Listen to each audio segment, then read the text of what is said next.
EA Sports. It's in the game. I'm not gonna lie, I have not been excited for a Madden drop since like Madden 20. Madden has been very disappointing every single year for the past like 4 times, so I am no longer excited, but the one thing that I will be always drawn to is Madden ratings. I don't know about you guys, but for some reason, I just like to see what Madden does and how bad they can mess things up, because we all know that EA Sports has been terrible for the past couple years, like we said, and we know they're gonna butcher a ton of ratings this year. So I decided today, why not just go ahead and give it my own shot? Just a 22-year-old who knows a decent amount about football, I would like to say, predicting the entire NFL quarterbacks and giving them their ratings. Some of these guys haven't even stepped on the field, so it's going to be very interesting to see. But looking at my list, I think I did a pretty decent job. And before we get started with this, if you guys do have any contradictions or you guys think I just was completely off, I want you guys to drop yours down below. Maybe you don't have to give me the full 32, but maybe give me your top 5. Maybe give me your top 10. And if you want to give me the full 32, I mean, I am here for it. And I know a lot of these fan bases out here can get pretty toxic, and if you don't rate their quarterback the rating that they think they deserve, then I'm gonna get a lot of hate, and I'm ready for it. So bring it on. I think I nailed it, and just let me know down in the comment section below the pick that you think I got the most correct and the pick you thought I got completely wrong. I am very curious about that as well. But without further ado, man, let's go ahead and dive into this thing. I'm ready to be judged. And as you guys see, I just put Madden NFL 25. I don't know what they're gonna call it. A Madden 25 already dropped in the past. It was literally the 25th anniversary, so I don't know what they're gonna do this year. I don't know what they're gonna title it. Let me know your guys' predictions for that. Genuinely have no idea. But hey, that's not my job. I'm not worried about that. I'm worried about my rankings and who I have in this #1 spot right here. Well, in my opinion, it's gotta go to my boy Patty Mahomes. Just won the Super Bowl last year, has been the best quarterback in the NFL for quite some time now, and the guy is just a freak of nature. 99 overall for Mahomes is completely fair. This is the only 99 I'm giving out. No one even comes close. I think Patrick Mahomes is literally the best quarterback in the league by a long shot. So if you guys disagree, this one you can argue with the brick wall. I'm not hearing anybody out. #1 is Pat Mahomes. And I think a pretty clear consensus #2 is Josh Allen, Buffalo Bills. I have him coming in at a 95 overall. I think he is a very special player. Just can't get over the top of the guy right above him. No matter what the comeback is, I mean, Josh Allen and the Bills just cannot beat the Chiefs for whatever reason. So Josh Allen, 95,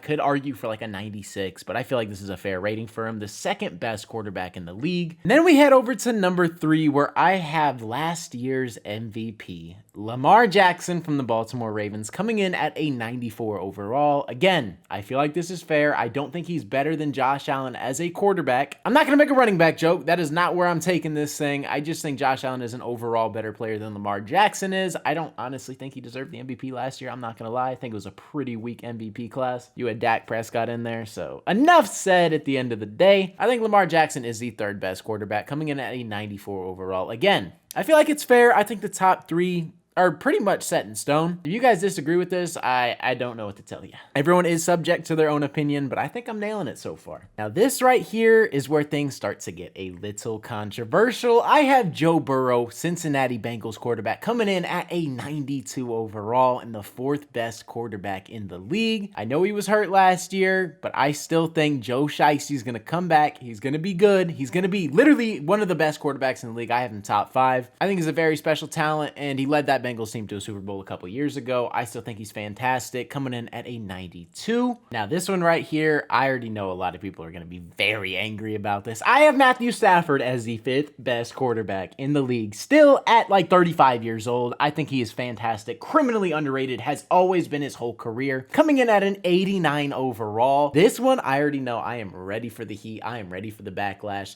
Bring it to me. Matthew Stafford did not have Cooper Kupp last year, elevated Puka Nacua as one of the best wide receivers, made the Pro Bowl as his rookie year, and the guy dealing the ball was Matthew Stafford. He's coming off like elbow arthritis or something, and he just did not take a step back like I thought he would, and the guy is still balling out. Like I said, criminally underrated, but I'm not going to do that today. I have him coming in at an 89 overall, 5th best quarterback. Then moving on to number 6, I also have a guy that I think is overhated, criminally underrated as well, and that is Justin Herbert. Fantastic quarterback, has all the tools to be excellent. And now he's going into a year where he basically has no wide receivers. So that's going to be an interesting situation to watch as Jim Harbaugh takes over that team. I think Justin Herbert is amazing. I think he is fantastic, has everything you want in a quarterback. 88 overall seems perfect. Coming in at the 6th best quarterback in the league. And then we move on to number 7, where we actually have a tie at 87 overall. From the New York Jets, we have Aaron Rodgers, and from the Houston Texans, we have CJ Stroud. Aaron Rodgers could take a decline, but just the overall ability of Aaron Rodgers and his IQ, I don't think he's going to take a major step back, even coming off an Achilles injury at such an old age. I think Aaron Rodgers is going to come back. He's going to be fantastic. 87 overall, might even be lowballing him. I'm not sure, but CJ Stroud,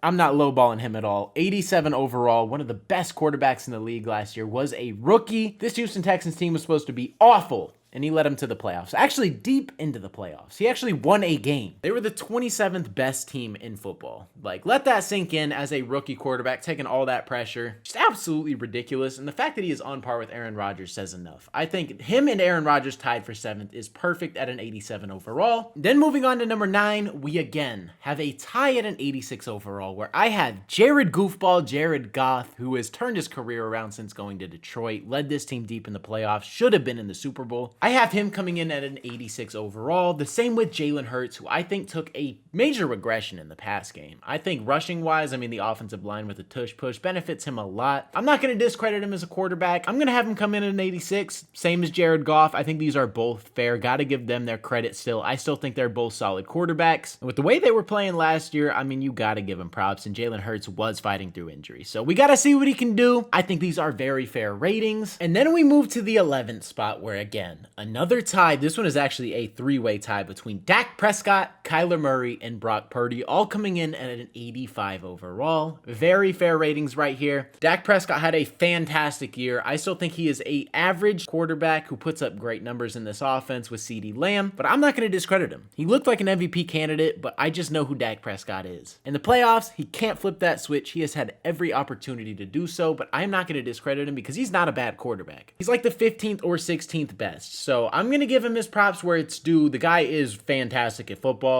And I'm going to say Kyler Murray's an 85 too. I think he has a lot to prove. I am a Cardinals fan. This might be a little biased. Coming off an ACL tear last year, learning a new system, I think he played fine. I think there's a lot of room to improve, but with the skill set he has, an 85 makes sense. I think Brock Purdy played fantastic. I think 85 is justified. You could bump him up to an 86 based on the way he played last year. I think he deserved the MVP. That's a pretty fair rating for him. I'm going to say he's on par with Dak Prescott, Kyler Murray, almost there with Jared Goff and Jalen Hurts. But I want to see him prove it again. I want to see him do this. His offensive line isn't fantastic, granted, but he does have an insane plethora of weapons on offense with Deebo Samuel, Brandon Ayuk, Christian McCaffrey, just absolutely crazy. And George Kittle, just absolutely crazy team behind him. But Brock Purdy is dealing that thing, and I've never seen Jimmy Garoppolo necessarily deal the way he has. Jimmy G was never an MVP candidate. I saw him play good football, but Brock Purdy was playing great. 85 overall for all three of these guys right here. Then we move over to who I have tied at number 14 again. Two people. There are a lot of ties. I have Tua Tagovailoa and Kirk Cousins. Now, this is a little controversial because Tua was balling. But again, I'm basing this off of how I know who they are. Like, just in terms of arm talent and in terms of everything else, like playoff performances and everything, I am factoring this into their rating and how good they are. I think Tua is an 84. I think Kirk Cousins is an 84 as well. I think he was dealing that. And in terms of stats and just play on the field,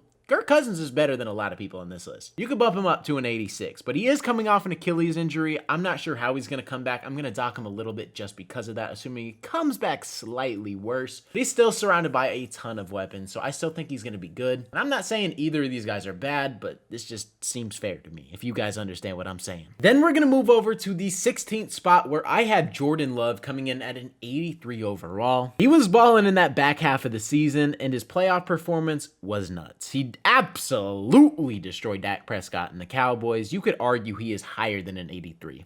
I completely get it. I just want to see him prove it. I think he has improved, but I want to see him do it consistently, and you could argue for an 84 to 85. I could see 84, but he is just on the brink outside. He comes in at number 16. I think he is a fantastic quarterback, is going to take a massive leap this season, and he's going to finish higher than an 83, don't get me wrong, but going into Madden 25, he should be an 83. That's my opinion. I could see it going higher. Then moving to number 17, we have another lone player at an 82 overall, and that is going to be Baker Mayfield, who kind of rejuvenated his career. Went to the Tampa Bay Buccaneers, where he actually had weapons. The Rams, when he went there to back up Matthew Stafford, played that final game, led a game-winning drive, kind of got his career back on track, signed with Tampa, and he just kept going. The momentum never slowed down for Baker, and he looked pretty good last season. Hopefully he can keep this up and actually find a home. But based on play last season and what I'm expecting in the next year, I think he is going to be an 82 overall. Actually, I don't know what he's going to be. I don't know.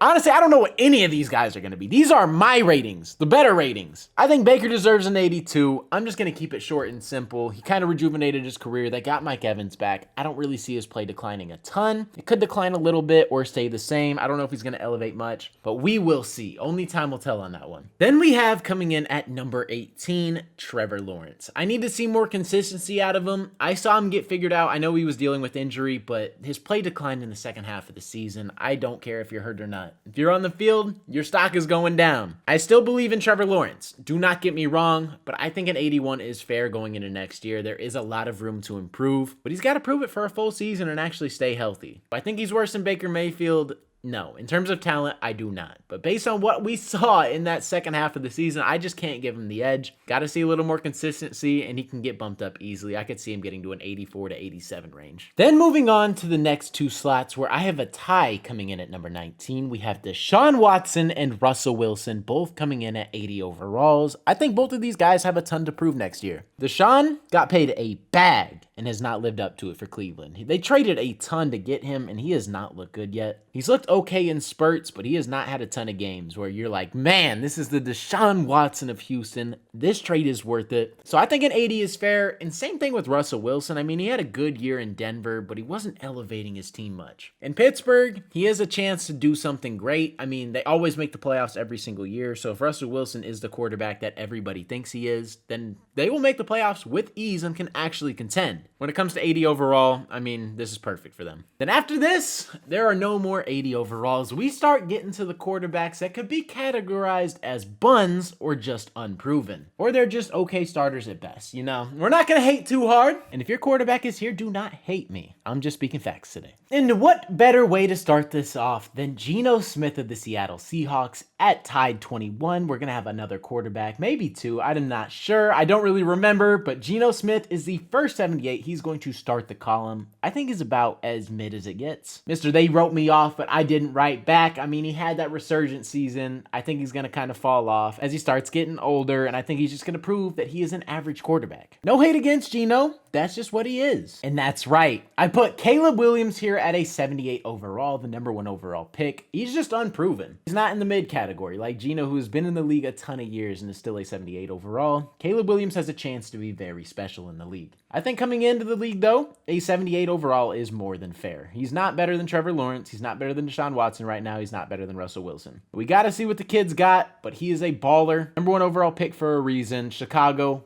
definitely an upgrade over Justin Fields. This was a great move by you. Then we're going to move on to a guy I'm not certain about. I don't even know if I like this spot for him, but it's Derek Carr, a 76 overall. I don't think he's special at all. I don't think he's elevating your team. I think New Orleans is stuck with Derek Carr and they don't want to be. I think he's very average. I really do. I would not want Derek Carr as my starting quarterback in the NFL. Great person off the field. Love the way he handles himself. Love what he stands for. But Derek Carr, I am glad you're not my quarterback in the NFL. 76 overall it is for him. Then we move over to a 4-way tie where I have 4 quarterbacks at a 75 overall. It starts with Anthony Richardson, Gardner Minshew, to Bryce Young, and yes, Drake May. Anthony Richardson played maybe, 2 or 3 games before he was out for the year, and he looked okay. but he never had that chance to develop. He never had that time to prove himself. So I think a 75 overall for him is fair. Gardner Minshew helped that team out last year. The Colts, he took over for AR, helped get him into the playoffs, had that last pass where it was incomplete. Necessarily not his fault. It might have been a little behind him, but Gardner Minshew, one of the best backups in the league. 75 overall is fair for him. Then we move over to Bryce Young, 75. I think this is also fair, very unproven, hasn't had any weapons or any help whatsoever. I'm not discrediting his play in the field. I think he's going to be very fantastic in the league. The Panthers just got to build that line, keep giving him weapons, which they did a great job at this year, getting Xavier Legette and Deontay Johnson. But I'm going to give him a 75, and I think he's going to be very, very good in the future. And the same thing is with Drake May, who's coming into the league at a 75 overall. A lot of people are probably going to hate on this one as well. I think Drake May is better than the other quarterback. You know, the one in Washington that we'll get to in just a second. I think Drake May has a chance to be the best quarterback in this class. Caleb Williams, obviously fantastic quarterback. It could easily be him. But Drake May, I'm buying into the stock right now. He just has to put a couple things together, clean up a couple fundamental things. And just like Josh Allen, I mean, he could be up there one day. This could be a crazy take. I could be way off, but I guess we'll see. Then we move over to the quarterback I was just talking about, who we have a two-way tie between Will Levis and Jaden Daniels, coming in at 73 overalls. I'm not saying Jaden Daniels is bad by any means. I think just coming into the league, Drake May is a little better than Jaden Daniels is currently. I think it is going to determine a lot on coaching and how they're able to develop them. Both of these guys are very raw prospects. Jaden Daniels just takes hits left and right, and Drake May has a lot to clean up as well. Don't get me wrong, but Jaden Daniels, I have coming in at a 73 overall. Will Levis coming in at a 73 overall as well. And Will, who has a ton of weapons now, as they have DeAndre Hopkins, who they got last year. Then they have Calvin Ridley and Tyler Boyd now. They also signed Tony Pollard. The weapons in Tennessee are a lot better. So Will Levis, you have no excuses anymore. Your second year taking over as quarterback, so it's going to be exciting to see what he can do. I really don't know. This is a player I genuinely don't know how he's going to take a stand on. I did say he did get better. I believe he was a 70 overall last Madden. So I'm going to give him a 3 overall progression with the room to grow. I think that's pretty fair. And then going to the bottom two teams, we have Bo Nix and Sam Darnold coming in at both 72 overalls. Bo Nix getting coached up by Sean Payton. He has the chance to be, again, one of the best quarterbacks in this class. We'll see if it happens, but Sean Payton loves what he sees. Bo Nix can make literally every throw on the field. He is a fantastic quarterback. I think is honestly very underrated. He's 1 overall less than Jaden Daniels in my eyes. This is coming into the league. They got a lot to prove. I think they are all going to get better. The same thing goes for Sam Darnold. I mean, the guy has literally been in QB purgatory in New York. This man was seeing ghosts at one point, and at the end of the day, man, I mean, he's in Minnesota where he has Justin Jefferson, potentially, if he resigns, the best receiver in football, so there's no excuse for Sam Darnold not to get better. He's 26, I believe, entering his prime, technically, so hopefully Sam Darnold can bump up. I wouldn't be surprised if Sam Darnold does get better as the season progresses, and actually looks pretty solid. And there might be a player here where you're like, where is he at? I mean, the New York Giants haven't been talked about. Well, I made a special graphic for this guy, Danny Dimes, and this might be a little disrespectful, but yes, Daniel Jones is the worst quarterback in the NFL in my eyes. I'm giving him a 68 overall, the worst quarterback in the league. This might be a little harsh, but I'm rocking with it. Daniel Jones, I'm sorry. It's just turnover machine. I would not want Daniel Jones as my quarterback. It's the end of the day. But with that being said, that is pretty much going to wrap up today's video. These are my Madden rankings. Let me know what you agree with, what you disagree with, how spot on I was. I want to hear all your guys' opinions, so drop them. I don't care if it's hater comments, just drop it. And remember though, these are my opinions. I would love to hear yours. If you guys are new to the channel and ended up enjoying today's video and you guys want to see more content like this, let me know. And also subscribe to the channel. I post NFL and Arizona Cardinals related content. So if you're a fan of either of those, this is the perfect channel for you. But like I said, man, that is all I got for today's video. Hopefully you guys did enjoy. It's been your boy Mythic. Peace out.